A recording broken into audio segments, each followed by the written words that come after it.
Hi, so welcome to our session on an introduction to relationship-based play. Really pleased to have you join us either live, hopefully, or in the replay. And either way, if you can put a comment, we'd really love to hear from you. Any questions that you might have, or just let us know where you're from. Okay. And if you are going to comment, if you could click on the StreamYard link to allow us to see your name and who's commenting, that would be brilliant. So, just as a recap, I'm Yoni Ejo. I'm a social worker by profession, and I'm also an adopter, and I was brought up in adoption myself as a child, and I've got a real passion for adopting and worked with foster carers for a long time. And I'm pleased to have you join us, and I'll let Keely introduce herself. Hi, folks. Lovely to see you again. If you've come back for more, and hello, if this is your first time. My name's Keely Craw, and I've been lots of things. But for the last 13 years, I've been a play therapist, and I've also done some management work within a therapeutic role as well. And I've been really fortunate enough to do quite a lot of work with children who have been identified at risk or at need, who have been in kinship care, who have been in adoptive or foster placements, and also residential placements. And so, this is like a real pleasure to work with Yoni and to work with someone who shares a common passion to support children who find themselves in these different kind of family situations. So yeah, that's a little bit about me. And if you know about me, I love talking about play, and probably just love talking actually. No, and it's lovely to hear your ideas and what you think about play, because you certainly given me some really good ideas. I was just thinking earlier, what did I, as an adopter, both my girls are now in their late teens. What do I wish I'd had? And I certainly wish that I'd had the conversations that we've been having over the last few weeks about play, and really how to build it into a regular part of your life.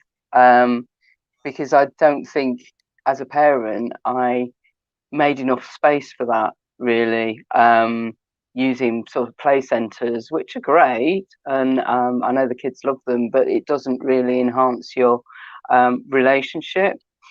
And so I was thinking, that is really spending a bit of one-to-one time and having some ideas about what to do with that space, because I think sometimes when you're really busy, it's quite hard to know, right, let's have some one-to-one time, but then what do we do as a consequence of it? And I'm aware that, sort of being adopted myself, sometimes it's that little bit harder to engage, and I think I can feel some of the attachment issues sort of coming to light as a parent, and I'm sure I'm not the only one who experiences that sometimes with care experienced adults. So some of the conversations we've had have been real food for thought. Thank you. So do you want to talk about some of the things that we would cover, somebody would cover going forward? Yeah. So I guess I'll give a little bit of the backstory of how Yoni and I actually came to deciding that we would do these live sessions, but then also kind of develop that into a fuller 8 module course, which we're going to start running in the new year. And Yoni, before she knew about me, had actually been conducting a lot of her own research with foster and adoptive parents to see what they kind of felt that they needed. What was it that, what areas did they feel like they needed to be strengthened in? And one of the areas that really came at top of the pile was that lots of foster and adoptive parents, and I imagine professionals too who work in this field, really feel that they wanted some training on therapeutic play. So Yoni was put in touch with me by a mutual friend, and as Yoni and I spoke, it became clear that there was a need and a desire in parents to feel more able in play and to want to use play to build attachments. So therapeutic play really, is, it would take years to train you to become therapist. But I think it's about when Yoni and I unpick that, it's about thinking, what is that about? And I think it's an acknowledgement in the parents, that the children, that are living with them as in foster placements or are now part of their family, have had a very different start in life to most children, and that brings with it challenges that sometimes can make us as parents just feel very de-skilled. It can be maybe communication can be a challenge, maybe some of the behaviors the children presenting are a challenge, and sometimes words just aren't enough.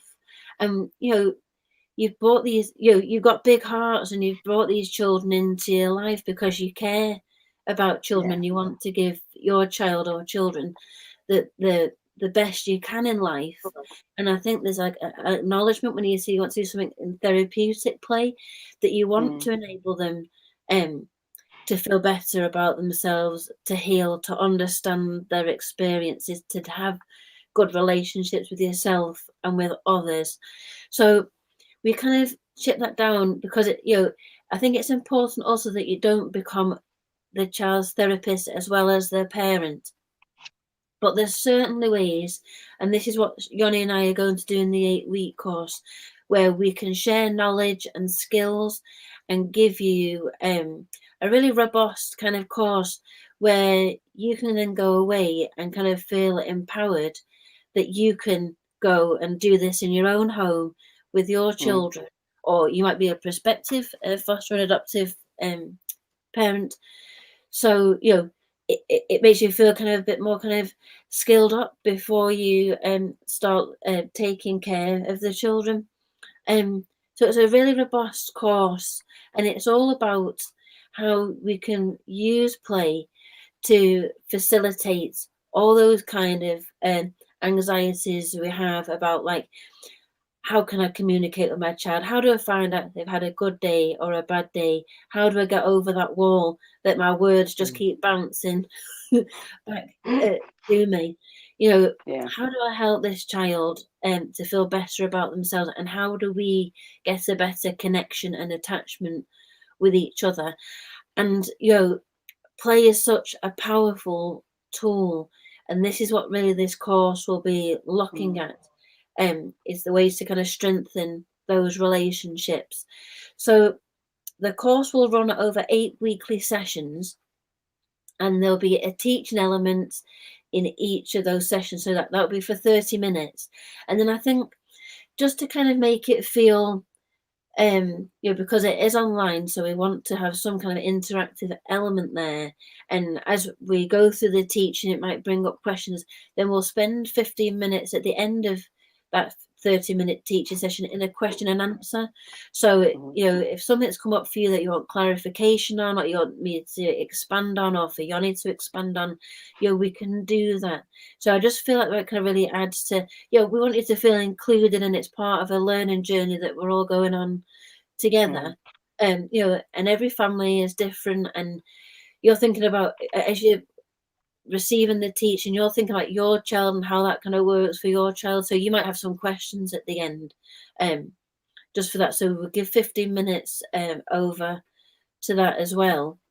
And one of the things I was thinking was a very practical course that would give people a bit more ideas about things that they can do sort of day to day. Yeah. So the course, to give it a good foundation, we're just going to toe dip into just a little bit of therapy. It's just really looking at one or two theories, but really towed it, but it just gives like a bit of a basis and understanding, in a bit of theory, and that will also help to kind of set out the context of play for fostered or adopted children, because play for them can be a very different experience if they've experienced play at all. You know, it wouldn't be uncommon that some very young children will come into your care and actually they've had very little, if any, play at all. Yeah. Or play might just mean something very different to them. So we'll have a look at that, have a look at the kind of context of play for fostered and adopted children, think about what happens when certain play stages aren't achieved. And then we're going to start thinking about, because I think often when I've worked with foster and adoptive parents in the past doing training like this, and when I've worked with residential care workers and we were thinking about how to engage the children in play, everyone was worried that they were going to open a can of worms, or what happens if the child takes control, or if they're very violent in play, how do I make this safe? So we're going to look at different ways to how to make this play safe for the child and for you as the adult, as well, and kind of explore issues like when play can be violent or aggressive and how to manage that. And then we're also just going to help you to kind of feel confident and to be playful as well. So we're not going to do anything embarrassing. We're not going to get you like role playing in front of your peers on here. But we will do things that will just help you to start feeling more comfortable in play, because we all assume because we were children we all played and we all feel okay with it, but that isn't always the case. So we can explore that a little bit and just going to make you feel a bit more confident. And once we've kind of got all that kind of grounding there, then we're going to start thinking about how we set up relationship play based sessions. So thinking about what you will need, because you'll be doing this in your own home. It's not going to be like lots of expensive kits. It actually be quite the opposite. So we're not expecting to like rush out and go and buy lots of new materials. It's about kind of using what you've got now. We're going to look at some of the principles of relationship-based play and how you can make them work for you and your child. And then we're going to think, and really, this is like one of like the linchpins of it, is how to communicate through the play. So there's ways that as a therapist I would communicate through the play that would be very therapeutic, and that it takes a lot of the training. But there's elements of that you can take and use in your play. So when we kind of get to this kind of like 5th, 6th kind of module, then we'll be asking you then to start putting into practice what you've learned, and to be with your child or children for 20 or 30 minutes, 2 or 3 times a week in a dedicated play session. And I think if you're dedicated and you can carve out the time, 20 minutes, that actually probably go quite quickly. But I think just doing that 2 or 3 times a week can be really effective. So we'll kind of look at the communication, and then in the final module, we'll think about bringing all those skills together and really opening up for discussion and kind of reflecting as a group what we've kind of learned, what's working well for you at this point. So I hope we just kind of bring this very practical, it just feels very robust, that just kind of really helps you kind of feel more skilled and confident and knowledgeable around play. And there's a little bit of theory at the start, but don't let that put you off. I'll go easy. But we'll have case studies, we'll have discussion, we'll have some interactive elements where you can interact with the other members of the group as well. So it should be a really fun course. We want it to be fun. We're running this in the evenings, and we've all had hard days. So we'll try and make this as fun and as engaging and as lively for you as we can. And I guess I see this course as something of an investment, really, an investment in yourself as a doctor or a foster carer, and also an investment in your child, because it's going to set those ground rules and set those habits up that are going to really pay off in the longer run.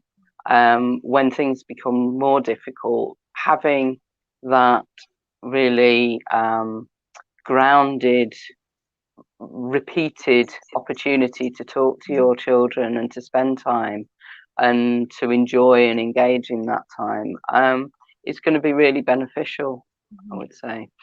Absolutely. And I think some of the principles I get taught through the course won't just kind of be useful for in those times where you're engaged with play. I think some of them are real principles that are really useful for just day to day, like parenting as well. But I think you're right, Yoni, it is an investment, and it should be one that would reap great rewards, because I think play is something you can do and you can evolve together in that play, and it just really gives you some really useful kind of skills, and different ways. It's really adding to your toolbox on how to kind of be with and parent your children and kind of strengthen those relationships and give the children that sense of secure attachment that they've most likely not had before. So to do this, it's not something that will kind of just, it'll be kind of useful for 6 months. It's something you can actually carry on with you for years until the children are just, they're teenagers, and of course then nothing, and then well, absolutely, and you're lucky if you get a grunt out of them. Never mind a conversation. We'll make a whole new course, and then we can have a whole new skill set. And you said earlier about people getting quite anxious about perhaps getting it wrong or doing it wrong. I just wanted to sort of emphasize that really is that if you have an opportunity where you're listening to your child and you're giving them sort of undivided attention, you can't really get that wrong, can you? No, I think when a child feels heard, it's actually one of the most powerful things, and that's certainly one of the things I've always taken from my experience in therapy. Is one of the most powerful things I ever gave to those children was the opportunity to be heard, and that's really, I mean, there's something a bit magical about therapy anyway. There's something a bit esoteric about it sometimes, but really, when I boil it down, actually, part of really the success, the essence of what works well in therapy is that sense of being listened to and being heard. I think is really the transformational part of it. To be able to do that through play for your children actually kind of makes it, can be a very safe way and a very effective way of doing it, because you can't really get yourself in the same tangle with words. If you were just trying to talk something out, the play can kind of do a lot of the work for you. Oh, it sounds really exciting, I think. So just in terms of the next steps, we're looking at starting that course on in January, and I guess, what do you see people getting out of attending in the longer term? Are there particular skills you think that they'll come out with? I think so. I mean, there would definitely be skills that they can come out with when they just kind of take on board. I think actually, very early on in the course, when we're thinking about the purpose of play, and then think about it in the context of the fostered or adopted child, I think actually there's quite a lot of learning there that maybe we'll just have some kind of like light bulb moments, I hope, for parents, that then help them to make sense of their child, and why maybe their child struggles to play, or why they play in a certain way. So I'm hoping there's going to be some light bulb moments there. And then I do think, we